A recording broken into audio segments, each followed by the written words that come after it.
അങ്ങനെ ഞങ്ങളുടെ വീട്ടിൽ ക്രിസ്മസ് വന്നിരിക്കുകയാണ് ഗൈസ്. ഞാൻ വരേണ്ടിയിരുന്നു എൻ്റെ വീട്ടിൽ ക്രിസ്മസ് വരാൻ. എനിക്ക് ഭയങ്കര ഇഷ്ടമാണ് ഗൈസ് ക്രിസ്മസ് ട്രീ പുൽക്കൂടൊക്കെ ഉണ്ടാക്കുക. അത് ഉണ്ടാക്കിയാലേ നമുക്ക് ക്രിസ്മസ് വൈബ് കിട്ടത്തുള്ളൂ. അപ്പോൾ ക്രിസ്മസ് ട്രീ ഇല്ലാത്തതുകൊണ്ട് തന്നെ മരച്ചീനി കമ്പ് വെട്ടിയിട്ട് ഞങ്ങൾ വയറിൽ ക്രിസ്മസ് ട്രീ ഉണ്ടാക്കാനുള്ള പുറപ്പാടിലാണ് ഗൈസ്. അതൊക്കെ ഉണ്ടാക്കിയതിന് ശേഷം പിന്നെ സ്റ്റാർ ഞാൻ വന്നിട്ടാണ് സ്റ്റാർ ഇട്ടതും പുൽക്കൂട് ഇട്ടതൊക്കെ. ശരിക്കും ഞാൻ കുഞ്ഞിലായിട്ട് പുൽക്കൂട് ഉണ്ടാക്കും. ഇപ്പം ഞങ്ങളുടെ കയ്യിലിരിക്കുന്ന രൂപങ്ങളൊക്കെ വർഷങ്ങൾ പഴക്കമുള്ള ഞാൻ കുഞ്ഞിലെ ആയപ്പോൾ വാങ്ങിച്ചിട്ടുള്ള രൂപങ്ങളായി വച്ചിരിക്കുന്നതൊക്കെ. പിന്നെ ഞങ്ങളുടെ പുൽക്കൂട് നോക്കിയാൽ 2 യേശുണ്ട്, അതായത് ഉണ്ണീശു 2, ഒന്ന് പഴയതും ഇന്ന് ഇത്തവണ ഞങ്ങളൊരു പുതിയ യേശുവിനെ വാങ്ങിച്ചു.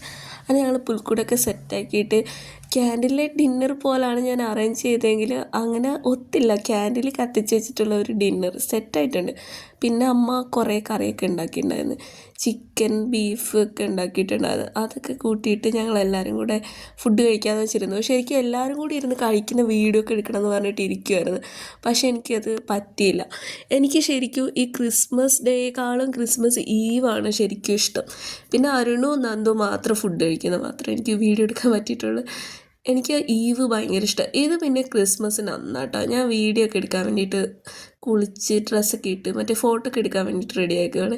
അപ്പോൾ പച്ച ഡ്രസ്സ് ഇടാമെന്ന് വെച്ചിട്ട് പച്ച ഡ്രസ്സ് മോർണിംഗിന് എന്താണെങ്കിലും ക്രിസ്മസിന് അപ്പവും ചിക്കനും അതില്ലാതെ ഞങ്ങൾക്ക് ഒരിക്കലും പറ്റത്തില്ല. എല്ലായിടത്തും അങ്ങനെ തന്നെ. ഞാൻ അത് കഴിച്ചു. അതിന് ശേഷം പിന്നെ എൻ്റെ കലാവിരുതുകളിലേക്ക് തുടങ്ങിയേക്കുവാണ് ഗൈസ്. ഞാൻ പിന്നെ ഫോട്ടോ എടുക്കാൻ തുടങ്ങി. ഫോട്ടോ വീഡിയോ ഒക്കെ അങ്ങനെ കുറേ എടുത്ത്. ഇത് പിന്നെ ഞാൻ ഫസ്റ്റ് ടൈമാണ് ഒരു ലോങ് വീഡിയോ ഇടുന്നത്. അപ്പോൾ അതിന് വേണ്ടിയിട്ടുള്ള പ്രിപ്പറേഷനിൽ ഭയങ്കര കാട്ടിക്കുട്ടിലായിരുന്നു ഗൈസ്. ശരിക്കും ഞാനൊരു കാര്യം കാണിച്ചു തരാം ഗൈസ്. ഇത് നോക്ക്, ഈ സംഭവം ഇത് ബോബൽസ് എന്നാണ് ഞാൻ ഇത്തവണ അറിഞ്ഞത്. അതിന് മുന്നേ ഞാനിത് ക്രിസ്മസ് ബോളെന്നായിരുന്നു പറഞ്ഞത്. ഈ ബോളിന് ഒരു സാധനം ഉണ്ടായിരുന്നു, അതായത് ഞാൻ ഇൻസ്റ്റാഗ്രാമിൽ കണ്ടിട്ട് ഒരു ഹാക്ക് ട്രൈ ചെയ്ത്. ഹാക്കല്ല, എല്ലാവർക്കും അറിയാം, പക്ഷെ എനിക്കറിയില്ല. ഈ ബോൾ ഞങ്ങൾ കുഞ്ഞിലേ തൊട്ടേ ഇടുന്നത് ഈ സംഭവത്തിൽ കൊളുത്തിയിട്ടായിരുന്നു ഇരുന്നത്. അപ്പം ഇത്തവണ ഞാൻ ഇൻസ്റ്റയിൽ ഒരു റീല് കണ്ടായിരുന്നു. ഇത് ശരിക്കും ഇങ്ങനെ തുറന്നിട്ട് ഇങ്ങനെ ആക്കും. എന്നിട്ട് ഇതിങ്ങനെ എവിടെയാണ് നമ്മൾ വെക്കേണ്ടതെന്ന് വെച്ചാൽ വെച്ച് എന്നിട്ട് ഇത് കറക്കിയാൽ മതി ഗൈസ്. ആ വർക്കിംഗ് ആയിരുന്നു, ഞാൻ ട്രൈ ചെയ്തിട്ടാണ്. അങ്ങനെയാണ് ഈ കണ്ട ബോളൊക്കെ ഞാനത് ഫിറ്റ് ചെയ്തത്.